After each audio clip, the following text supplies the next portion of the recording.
جب تک اس کتاب میں میرے نام کے ساتھ یہ درود شریف لکھا رہے گا اس وقت تک ایک فرشتہ اس کے لیے استغفار کرتا رہے گا۔ اللہ اکبر کبیرہ۔ ابن مسعود رضی اللہ عنہ فرماتے ہیں کہ نبی علیہ السلام نے فرمایا اول الناس بی یوم القیامہ اکثرہم علی صلاۃ، کہ جو بندہ مجھ پر سب سے زیادہ درود شریف پڑھتا ہوگا وہ پھر قیامت کے دن میرے سب سے زیادہ قریب بھی وہی بندہ ہوگا۔ ابو بکر صدیق رضی اللہ عنہ نے ایک عجیب بات فرمائی،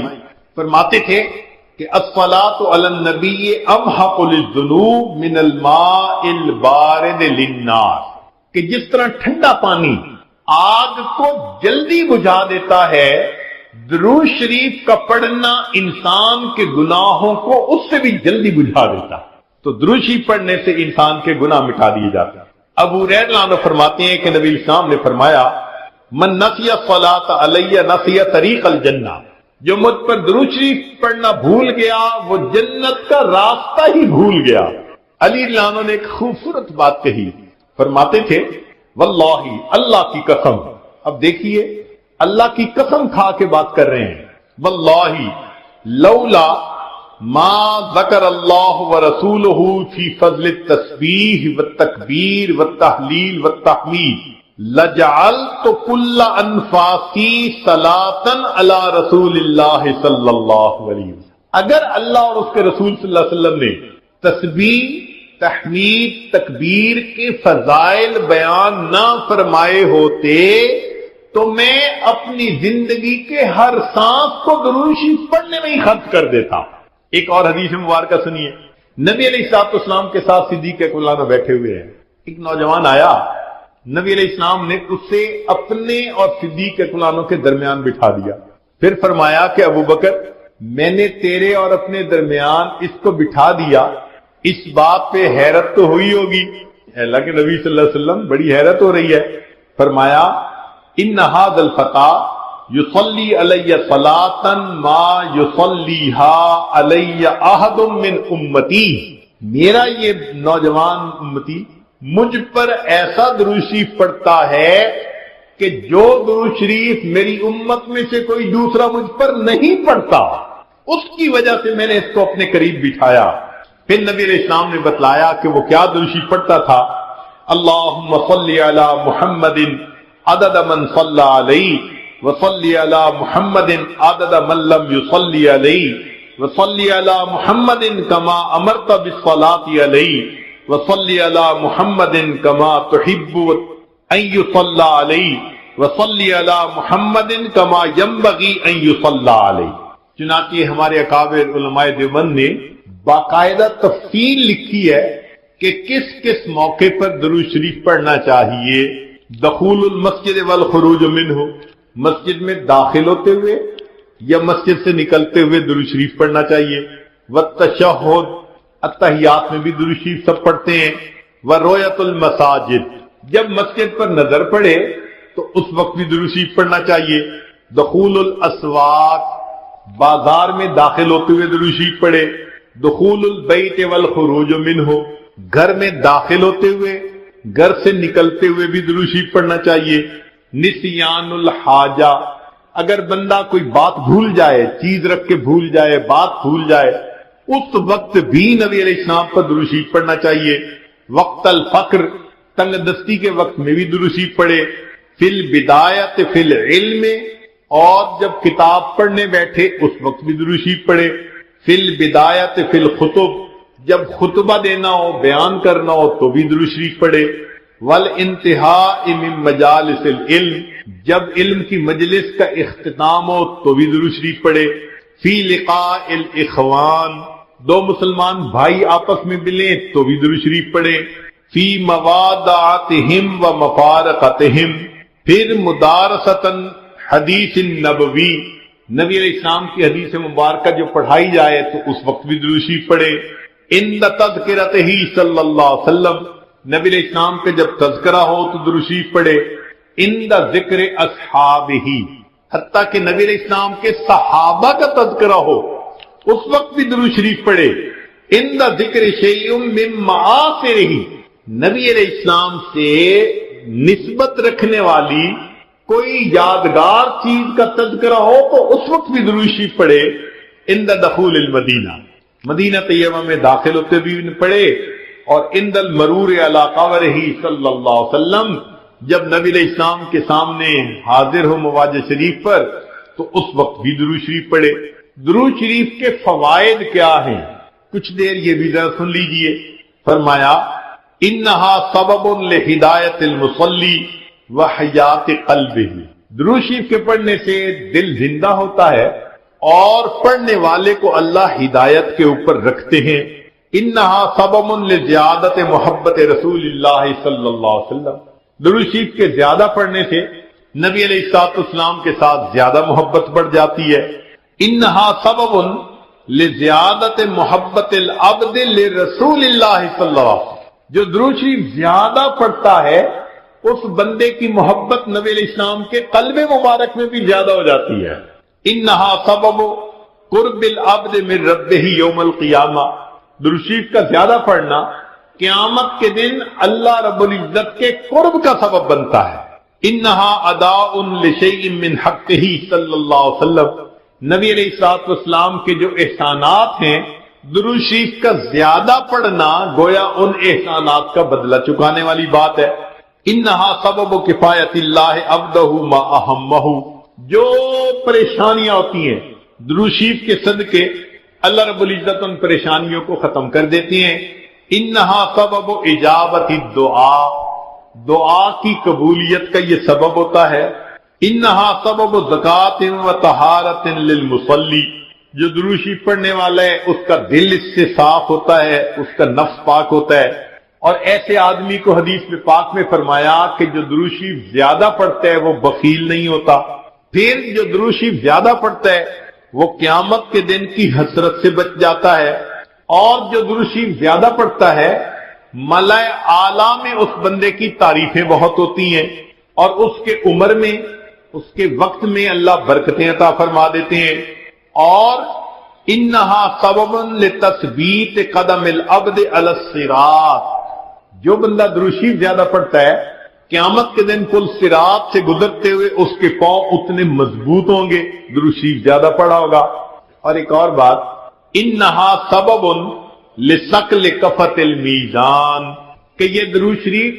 میزان کے پلڑے کے بھاری ہونے کا سبب بن جائے گا۔ اب اس بارے میں ایک حدیث مبارکہ ہے، وہ ذرا سن لیجئے کہ درود شریف کا قیامت کے دن کیا سبحان اللہ کیا شان ہوگی۔ ایک حدیث مبارکہ علامہ جلال الدین سیوطی رحمۃ اللہ علیہ نے التذکرہ میں اس کو ذکر کیا ہے، اور ابن ابی دنیا اور نمیری نے اس کو الاعلام کتاب میں ذکر کیا ہے۔ فرماتے ہیں کہ عبداللہ عنہ ایک صحابی اس کے راوی ہیں کہ نبی علیہ السلام نے ارشاد فرمایا ان لآدم علیہ السلام من اللہ عز وجل موقفا فی فص من العرش، قیامت کے دن آدم علیہ السلام کو اللہ تعالیٰ عرش کے سامنے ایک ایسی جگہ عطا فرمائیں گے، علیہ ثوبان اخضران، ان پر دو سبز کپڑے ہوں گے، یعنی سمجھیں تہبند بھی سبز اور کرتا بھی سبز، کأنہ نخلۃ سحوق، جیسے شاخیں کٹی ہو نا تو سیدھا کھجور کا درخت ہوتا ہے، اس طرح آدم علیہ السلام کا اونچا لمبا قد مبارک ہوگا۔ ينظر الى من ينطلق به من والده الى الجنہ ومن ينطلق به الى النار، اونچے قد کی وجہ سے آدم علیہ السلام دیکھ رہے ہوں گے کہ ان کی اولاد میں سے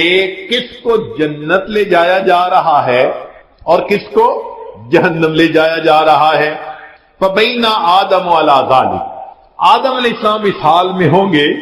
اذ نظر الی رجل من امت محمد صلی اللہ علیہ وسلم، کہ وہ نبی علیہ السلام کی امت میں سے ایک بندے کو دیکھیں گے، ينطلق به الی النار، کہ اس کو فرشتے گھسیٹ کر جہنم کی طرف لے کے جا رہے ہوں گے۔ فینادی آدم علیہ السلام، تو آدم علیہ السلام پکاریں گے یا احمد یا احمد، نبی علیہ السلام کا نام پکاریں گے، آپ صلی اللہ علیہ وسلم کا نام محمد بھی اور آپ صلی اللہ علیہ وسلم کا نام احمد بھی، اسمہ احمد، تو آدم علیہ السلام نبی علیہ السلام کا نام پکاریں گے یا احمد یا احمد، فیقول علیہ الصلوۃ والسلام، اس نام کو سن کر نبی علیہ الصلوۃ والسلام جواب میں کہیں گے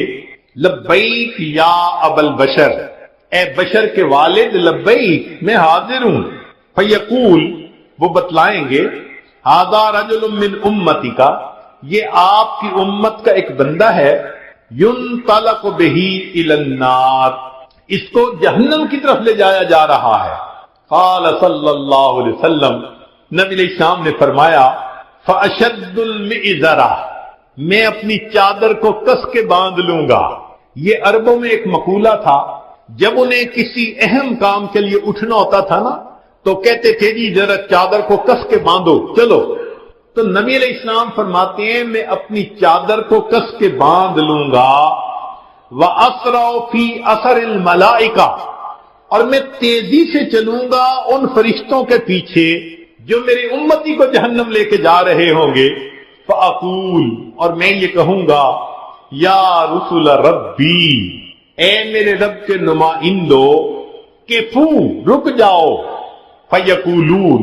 وہ آگے سے جواب دیں گے نحن الغلاظ الشداد، ہم بڑے قوی اور سخت گیر ہیں، لا نعصی اللہ تعالی ما امرنا، جو اللہ حکم دیتا ہے ہم اس کی نافرمانی نہیں کرتے، ونفعل ما نؤمر، اور ہم وہ کرتے ہیں جس کا ہمیں حکم ملتا ہے۔ فَإِذَا آیَسَ النَّبِيُّ صلی اللہ علیہ وسلم، جب اللہ کے نبی صلی اللہ علیہ وسلم ان سے مایوس ہو جائیں گے کہ میرے کہنے کے باوجود یہ فرشتے جا رہے ہیں لے کے جہنم کی طرف، رک نہیں رہے، تو نبی علیہ السلام فرماتے ہیں قبض علی لحیتہ بیدہ الیسری واستقبل العرش بوجہہ، نبی علیہ السلام اپنے بائیں ہاتھ سے اپنی ریش مبارک کو پکڑیں گے اور اپنے چہرے انور کو آسمان کی طرف کر کے دیکھیں گے، عرش کی طرف کر کے دیکھیں گے۔ عربوں میں یہ ایک طریقہ تھا کہ جب کسی سے معافی مانگنی ہوتی، منانا ہوتا، تو آج جی کا طریقہ تھا کہ داڑھی پہ ہاتھ رکھ کے بڑی لجاجت کے ساتھ اس کی طرف محبت سے دیکھتے تھے، فریاد کرتے تھے بھئی ہم پہ رحم کھا لو۔ نبی علیہ السلام جب فرشتوں کو دیکھیں گے کہ وہ رک نہیں رہے، میری امتی کو لے کے جہنم میں جا رہے ہیں، آقا صلی اللہ علیہ وسلم فرماتے ہیں میں اپنی جو ہے بایاں ہاتھ اپنی ریش کے اوپر رکھوں گا اور میں آسمان عرش کی طرف اپنے چہرے انور کے ساتھ دیکھوں گا۔ پھر نبی علیہ السلام فیقول فرمائیں گے یا ربی قد وعدتنی اللہ تخزینی فی امتی، اے اللہ آپ نے وعدہ نہیں فرمایا تھا میری امت کے معاملے میں آپ مجھے رسوا نہیں فرمائیں گے۔ فیاتی النداء من قبل العرش، عرش کے اوپر سے ایک آواز آئے گی اطیعوا محمدا، او میرے فرشتوں محمد صلی اللہ علیہ وسلم کی اطاعت کرو، وردوا ھذا العبد الی المقام، اور اس بندے کو واپس جہاں سے لائے تھے میزان کے قریب وہیں جا کر چھوڑ کر آؤ۔ چنانچہ وہ فرشتے اس بندے کو وہاں جا کر چھوڑیں گے۔ فیخرج صلی اللہ علیہ وسلم، اب دوبارہ وزن شروع ہوگا، نبی علیہ السلام ایک چھوٹا سا کاغذ کا پرزہ بطاقتن،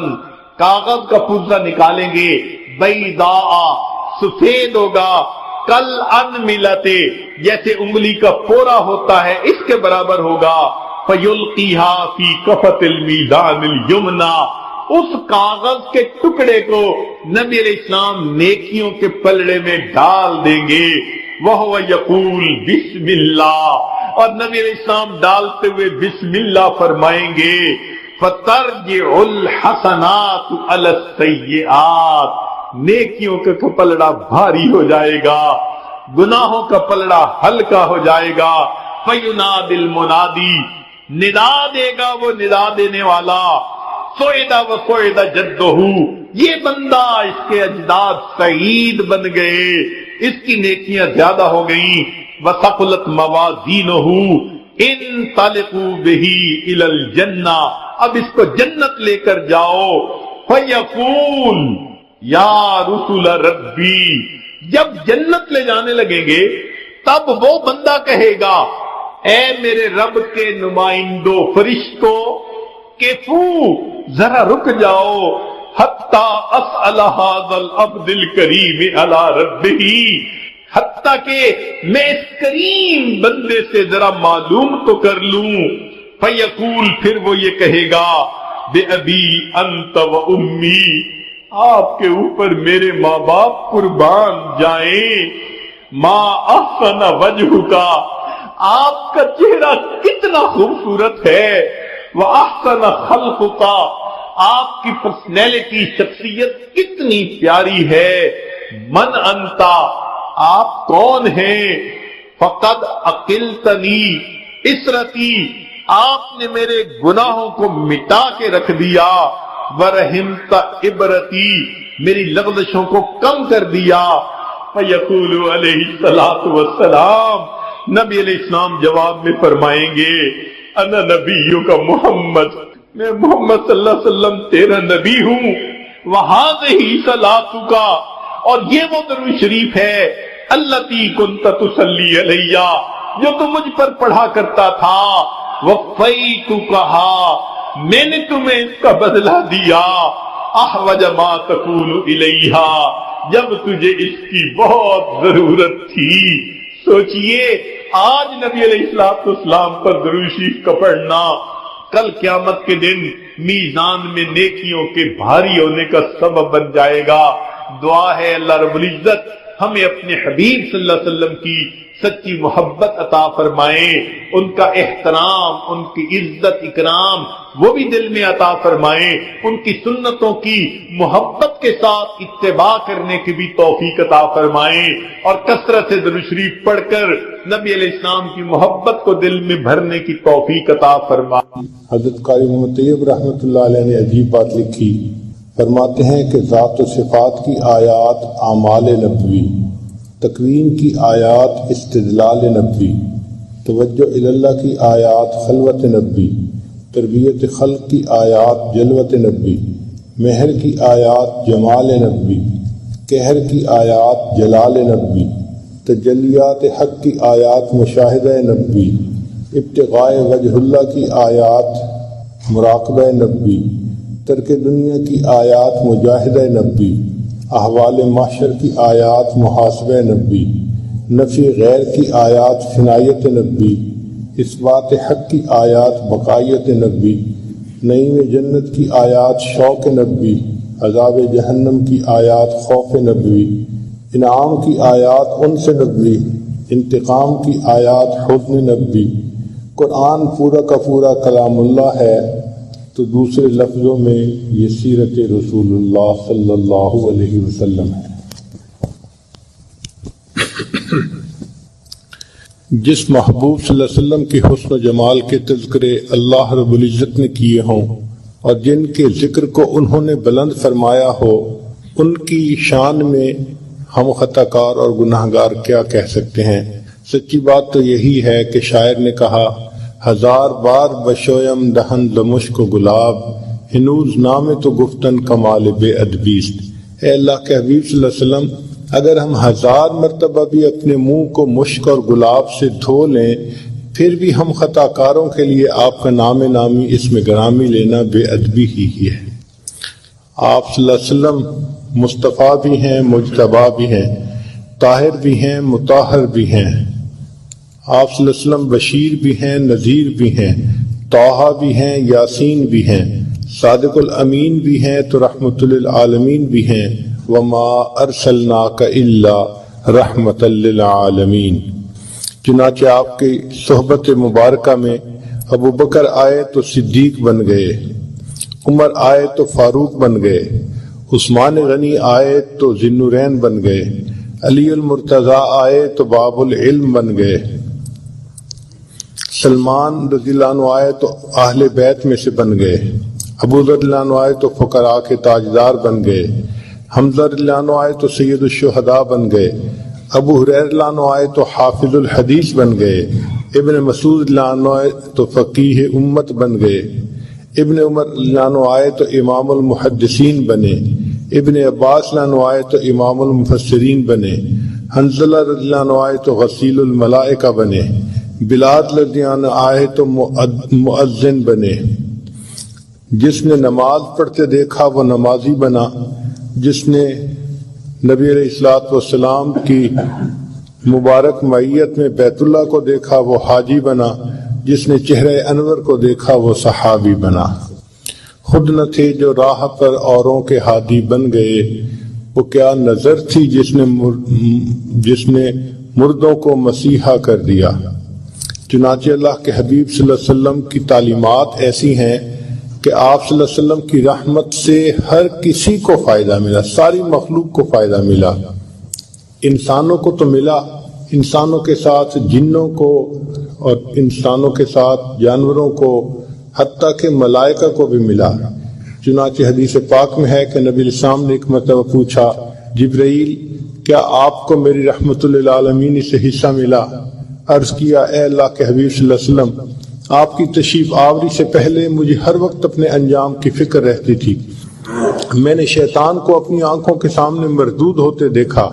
تو اس وقت سے میرے دل میں ڈر تھا کہ پتہ نہیں میرا کیا بنے گا، ہر وقت خوف میرے اوپر غالب رہتا تھا۔ جب آپ دنیا میں تشریف لائے تو اللہ رب العزت نے قرآن کی آیات اتاری، اِنَّهُ لَقَوْلُ رَسُولٍ كَرِيمٍ ذِي قُوَّةٍ عِنْدَ ذِي الْعَرْشِ مَكِينٍ مُطَاعٍ ثَمَّ أَمِينٍ۔ یہ آیات چونکہ میرے بارے میں تھیں تو ان آیات کے اترنے کے بعد مجھے یہ یقین ہو گیا کہ اللہ کے ہاں میرا انجام اچھا ہوگا، مجھے بھی آپ کی رحمت للعالمین سے حصہ نصیب ہو گیا۔ نبی علیہ الصلوۃ والسلام کا جاگنا تو امت کے لیے رحمت تھا ہی صحیح، اللہ کے حبیب صلی اللہ علیہ وسلم کا سونا بھی امت کے لیے رحمت بن گیا۔ چنانچہ حدیث پاک میں ہے کہ نبی علیہ السلام ایک مرتبہ سفر میں تھے، آپ صلی اللہ علیہ وسلم جب ایک جگہ پڑاؤ ڈالا تو اس وقت فجر کا وقت قریب تھا، مگر سب لشکر والے اس قدر تھکے تھے کہ سو گئے۔ نبی علیہ السلام نے فرمایا، کون ہے جو آج پہرا دے اور ہمیں جگائے؟ بلال لانو نے ذمہ داری لے لی، اے اللہ کے حبیب صلی اللہ علیہ وسلم سب سو جائیں میں جگا دوں گا۔ چنانچہ سب سو گئے، بلال لانو پہرا دیتے رہے۔ اللہ کی شان کے کھڑے کھڑے ایک جگہ انہوں نے ٹیک لگائی تو ان کو کھڑے ہوئے نیند آ گئی۔ اب ایسے وقت میں سورج طلوع ہوا تو سورج کی کرنوں نے نبی علیہ السلام کے رخسار مبارک کے بوسے لیے تو اللہ کے حبیب صلی اللہ علیہ وسلم اٹھے، فرمایا، بلال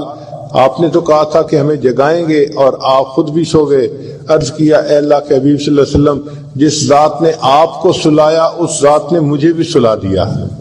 تو نبی علیہ السلام نے فرمایا کہ اللہ رب العزت نے سارے لشکر کو اس لیے سلا دیا کہ آپ لوگوں کے سامنے قضا نماز کا مسئلہ واضح ہو سکے۔ اگر کوئی ایسا معاملہ سونے والا پیش نہ آتا اور نماز قضا نہ ہوتی تو امت کو نماز قضا کرنا جو ہے اس کو ادا کرنا کون سکھاتا؟ تو جس محبوب صلی اللہ علیہ وسلم کی نیند بھی امت کے لیے رحمت ہو، ان کا جاگنا امت کے لیے کتنی رحمت ہوگا، بلکہ اللہ کے حبیب صلی اللہ علیہ وسلم کا بھولنا بھی امت کے لیے رحمت۔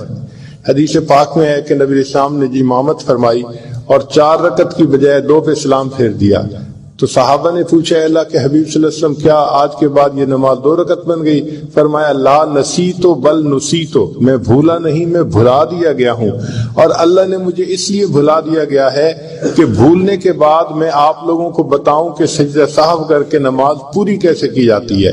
جس محبوب صلی اللہ علیہ وسلم کا بھولنا بھی امت کے لیے رحمت ہو، ان کا ہوش کے اندر بات چیت کرنا امت کے لیے کتنی بڑی رحمت ہوگا۔ اس لیے نبی علیہ السلام امت کے لیے بھی رحمت، غیروں کے لیے بھی رحمت۔ آپ ذرا غور کیجئے کہ اہل طائف نے نبی علیہ السلام کے ساتھ کتنا برا سلوک کیا تھا کہ آپ صلی اللہ علیہ وسلم کو شہر میں بیٹھنے بھی نہ دیا اور بچوں کو پیچھے لگا دیا کہ آپ صلی اللہ علیہ وسلم کو شہر سے باہر نکال دیں۔ آپ صلی اللہ علیہ وسلم بڑے غمزدہ تھے۔ ایسے وقت میں جبریل علیہ السلام آئے اور ان کے ساتھ وہ فرشتہ تھا جو پہاڑوں کا اور ہوا کا انتظام کرنے والا تھا۔ عرض کیا، اے اللہ کے حبیب صلی اللہ علیہ وسلم، ان لوگوں نے آپ کی شان میں گستاخی کی، بے ادبی کی، اگر آپ اجازت دیں تو ان 2 پہاڑوں کو ٹکرا کر اس بستی کے سب لوگوں کو ختم کر دیا جائے۔ تو نبی علیہ السلام نے فرمایا کہ اگر یہ لوگ مجھے نہیں پہچان سکے تو ہو سکتا ہے کہ ان کی اولادوں میں ایسے لوگ پیدا ہوں جو ایمان قبول کریں اور میری اس ہدایت کی بات کو ماننے والے بن جائیں۔ چنانچہ عذاب ٹال دیا گیا تو نبی علیہ السلام ان کفار کے لیے بھی رحمت بن گئے۔ اور واقعی بعد میں اہل طائف مدینہ طیبہ آئے اور انہوں نے آ کر اسلام کو قبول کر لیا۔ جو آسی کو کملی میں اپنی چھپا لے، جو دشمن کو بھی زخم کھا کر دعا دے، اسے اور کیا نام دے گا زمانہ، وہ رحمت نہیں ہے تو پھر اور کیا ہے۔ جو فتح مکہ ہوا تو اس وقت نبی علیہ الصلوۃ والسلام کے سامنے قریش مکہ کے بڑے بڑے سردار جو تھے وہ آئے۔ اللہ کے حبیب صلی اللہ علیہ وسلم جانتے تھے کہ کس نے کیا کیا ہوا تھا۔ کہتے ہیں نا مجھے یاد ہے وہ ذرا ذرا، تمہیں یاد ہو کہ نہ یاد ہو۔ تو اللہ کے محبوب صلی اللہ علیہ وسلم کو سب باتیں یاد تھیں کہ انہوں نے بلال کے ساتھ کیا کیا تھا، خباب کے ساتھ کیا کیا تھا، خبیب کے ساتھ کیا کیا تھا، سمیہ کے ساتھ کیا کیا تھا، زنیرہ کے ساتھ کیا کیا تھا، کس طرح انہوں نے صحابہ کو تکلیفیں پہنچائی تھیں۔ اور یہ بھی پتا تھا کہ میں سجدے میں تھا اور کفار نے میرے اوپر اونٹ کی اوجھڑی لا کر رکھ دی تھی اور مجھ سے سجدے سے اٹھا بھی نہیں گیا تھا۔ اتنی تکالیف آپ صلی اللہ علیہ وسلم کو پہنچائی تھیں۔ آج وقت تھا کہ آپ صلی اللہ علیہ وسلم ان کو سبق سکھاتے، ان سے بدلہ لیتے اور ان لوگوں کو قرار واقعی سزا دیتے، مگر اللہ کے حبیب صلی اللہ علیہ وسلم نے عفو درگزر سے کام لیا اور کہا کہ آپ لوگوں نے جو میرے ساتھ کیا میں آپ لوگوں کے ساتھ وہ نہیں کروں گا۔ فرمایا کہ جو یوسف علیہ السلام نے اپنے بھائیوں کو کہا تھا کہ لا تثریب علیکم اليوم، جاؤ تمہارے اوپر کوئی قصور نہیں، میں نے تم سب کو معاف کر دیا، تو نبی علیہ السلام نے فرمایا میں بھی اپنے بھائی یوسف علیہ السلام کی طرح آج یہی کہتا ہوں کہ جاؤ تم پر کوئی قصور نہیں، میں نے آج تم سب کے قصوروں کو معاف فرما دیا۔ تو آپ صلی اللہ علیہ وسلم دشمنوں کے لیے بھی رحمت بن گئے۔ چنانچہ فتح مکہ کے دن اللہ کے پیارے حبیب صلی اللہ علیہ وسلم بیت اللہ کے اندر جانا چاہتے تھے، تو بیت اللہ کی چابی تھی عثمان بن طلحہ،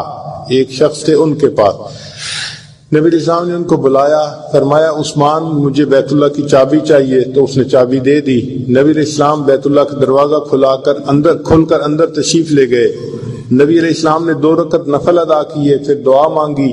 آپ صلی اللہ علیہ وسلم کے ساتھ باقی صحابہ بھی تھے، ابو بکر، عمر، عثمان و علی سب ساتھ تھے، حضرت عباس لانا بھی ساتھ تھے۔ جب باہر نکلے تو سب صحابہ کی ایکسپیکٹیشن یہ تھی کہ اب تو کنجی نبی علیہ السلام کے ہاتھوں میں آ گئی، اب اللہ کے حبیب صلی اللہ علیہ وسلم یہ کنجی ہم میں سے ہی کسی خادم کے حوالے فرمائیں گے۔ لیکن نبی علیہ السلام جب باہر تشریف لائے تو آپ صلی اللہ علیہ وسلم نے عثمان بن طلحہ کو بلا کر کہا عثمان تمہیں یاد ہے ہجرت کے وقت جب میں مکہ مکرمہ چھوڑ کے جا رہا تھا تو میرا دل بہت غم زدہ تھا، میرا دل چاہتا تھا میں بیت اللہ کے اندر جاؤں اور اللہ سے دعا کروں، عبادت کروں، اور میں نے تم سے اس وقت کہا تھا کہ بیت اللہ کا دروازہ کھول دو مجھے اندر جانا ہے، عثمان تم نے انکار کر دیا تھا، اور میں نے کہا تھا کہ عثمان جس جگہ پر آج تم کھڑے ہو ایک وقت آئے گا اس جگہ پر میں کھڑا ہوں گا، اور جہاں میں کھڑا ہوں اس جگہ پر تم کھڑے ہوگے۔ عثمان تم نے دیکھا اللہ نے میرے ساتھ جو وعدہ کیا تھا وہ سچا ثابت کر دیا، آج چابی میرے ہاتھوں میں ہے، تم خالی ہاتھ کھڑے ہو، مگر عثمان میں تمہارے ساتھ وہ نہیں کروں گا جو تم نے میرے ساتھ کیا تھا، میں یہ چابی تمہارے ہی ہاتھوں میں دیتا ہوں، قیامت تک یہ تمہاری ہی نسلوں میں باقی رہے گی۔ آپ سوچئے اللہ کے حبیب صلی اللہ علیہ وسلم کیسے یعنی رحمت تھے، ہر کسی کے لیے آپ کا وجود مسعود رحمت تھا۔ آپ صلی اللہ علیہ وسلم جنوں کے لیے بھی رحمت بن گئے، چنانچہ جنوں نے بھی نبی علیہ السلام کی خدمت میں حاضر ہو کر کلمہ پڑھا۔ اس کا تذکرہ قرآن مجید میں بھی ہے کہ جن آئے اور کہنے لگے انصتوا انا سمعنا منادیا ینادی للایمان ان آمنوا بربکم فآمنا۔ نبی علیہ السلام نے فرمایا کہ جو ہڈیاں وغیرہ پڑی ہوتی ہیں تم ان کے ساتھ نجاست مت لگایا کرو، اس لیے کہ یہ جنوں کی خوراک ہوتی ہے۔ تو دیکھو کہ آپ صلی اللہ علیہ وسلم کی تعلیمات سے جنوں کو بھی فائدہ پہنچ رہا ہے، یعنی دوسرے لفظوں میں نبی علیہ السلام کی رحمت للعالمین سے ان کو بھی حصہ مل رہا ہے۔ جانوروں کے لیے رحمت بن گئے۔ قریش مکہ کے زمانے میں کھڑے جانور کو جسم کے کسی حصے کا گوشت کاٹ کے پکایا جاتا تھا، اور جانور کو کیا تکلیف ہوئی اس کا کوئی خیال نہیں رکھا جاتا تھا۔ نبی علیہ السلام تشریف لائے تو اللہ کے حبیب صلی اللہ علیہ وسلم نے بتلایا کہ جانور کو اس طرح نہیں تکلیف دینی چاہیے، ہاں اگر اللہ کے نام پہ ذبح کرنا ہو وہ تو اور بات ہے۔ چنانچہ آپ صلی اللہ علیہ وسلم نے فرمایا کہ جانور کو تم اگر اپنے گھر میں پالو تو اس کو تم ضرورت کے مطابق کھلاؤ اور پلاؤ اور اس کا خیال رکھو، اور یہ بھی فرمایا کہ اگر اونٹ وغیرہ ہے تو کھڑی حالت میں اس کے اوپر مت بیٹھ جاؤ، اس کو کرسی کے طور پہ استعمال نہ کرو، اگر اوپر بیٹھنا ہے تو تم اب سفر کرو۔ تو اللہ کے حبیب صلی اللہ علیہ وسلم نے جانوروں کے بھی حقوق آ کر سمجھائے، تو جانوروں کو بھی محبوب کی رحمت للعالمین سے حصہ مل گیا۔ چنانچہ اللہ تعالیٰ فرماتے ہیں وما ارسلناک الا رحمت للعالمین۔ نباتات کو بھی حصہ ملا۔ نبی اسلام نے فرمایا کہ بلا وجہ کسی درخت کے پتے کاٹنا یا شاخ کاٹنا یہ اچھا نہیں، اور یہ بھی فرمایا کہ بھئی اگر تم درخت لگا سکتے ہو تو تمہیں اس درخت کے لگانے کے بدلے اللہ تعالیٰ کی طرف سے اجر اور ثواب ملے گا۔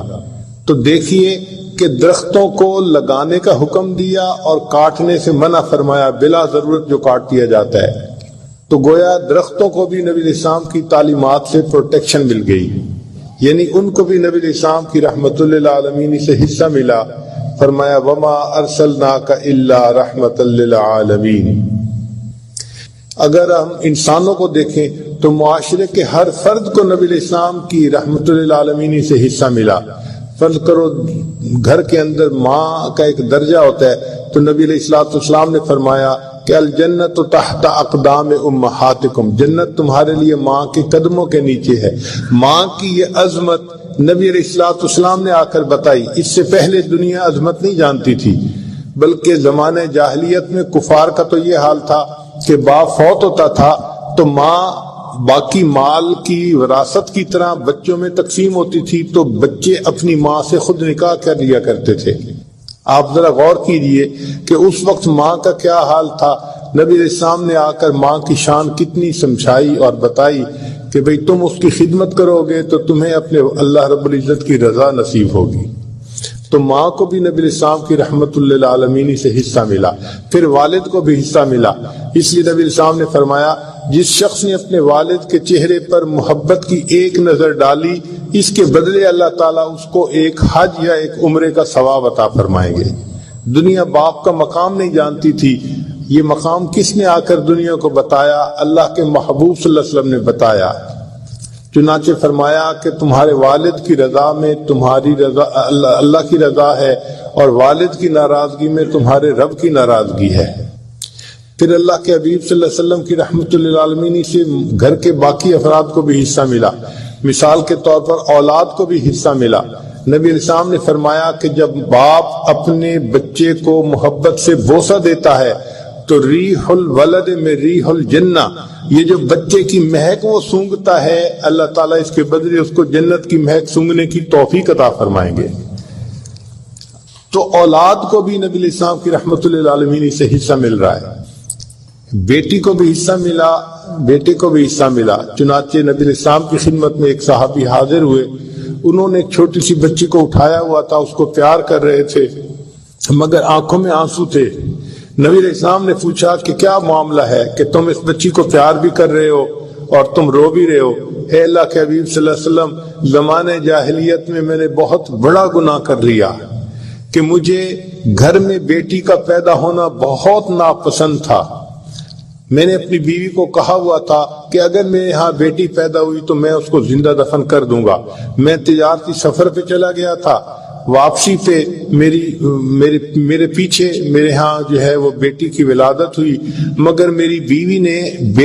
میری بیٹی کو اپنی بہن کے ہاں بھجوا دیا۔ جب میں واپس آیا تو مجھے اس نے کہا کہ میرے ہاں بیٹی ہوئی تھی اور میں نے اس بیٹی کو نمٹا دیا، تو میں مطمئن ہو گیا کہ چلو بچی کو میں نے دیکھا بھی نہیں۔ وہ بیٹی جو تھی میری بیوی کے بہن کے گھر یعنی سالی کے گھر پلتی رہی، حتیٰ کہ تھوڑی بڑی ہو گئی تو وہ ماں اس کو لے کے آتی ہمارے گھر میں، تو میں اس کو اپنی بیوی کی بہن کی بیٹی ہی سمجھتا۔ وہ بچی ذرا بڑی ہوئی، میرے ساتھ معانست کرتی، محبت کا اظہار کرتی، مجھے بھی اچھی لگتی، کبھی میری گود میں آ جاتی، میں اسے اٹھا لیتا، میں اسے پیار کرتا، حتیٰ کہ وہ بچی چلنے کے قابل ہو گئی تو مجھے اس بچی کے ساتھ ایک محبت کا تعلق بن گیا۔ میں اس کو مس بھی کرتا اور کئی مرتبہ پوچھتا کہ میں نے اس کو نہیں دیکھا، وہ کہاں ہے۔ جب میری بیوی کو یقین ہو گیا کہ اب ان کو اس بچی کے ساتھ محبت ہو گئی، ایک دن اس نے یہ ڈسکلوز کیا کہ بھئی یہ تو ہماری بیٹی ہے۔ میں نے اپنی بہن کے گھر بھیج دیا تھا کہ آپ اس کو دفن نہ کر سکیں۔ وہ کہتے ہیں کہ میں نے یہ سنا اور میرے دل کے اندر اس وقت سے نہ ایک بغض بیٹھ گیا کہ میں نے اس لڑکی کو زمین میں دفن کرنا ہے۔ چنانچہ ایک دن میں اس بچی کو،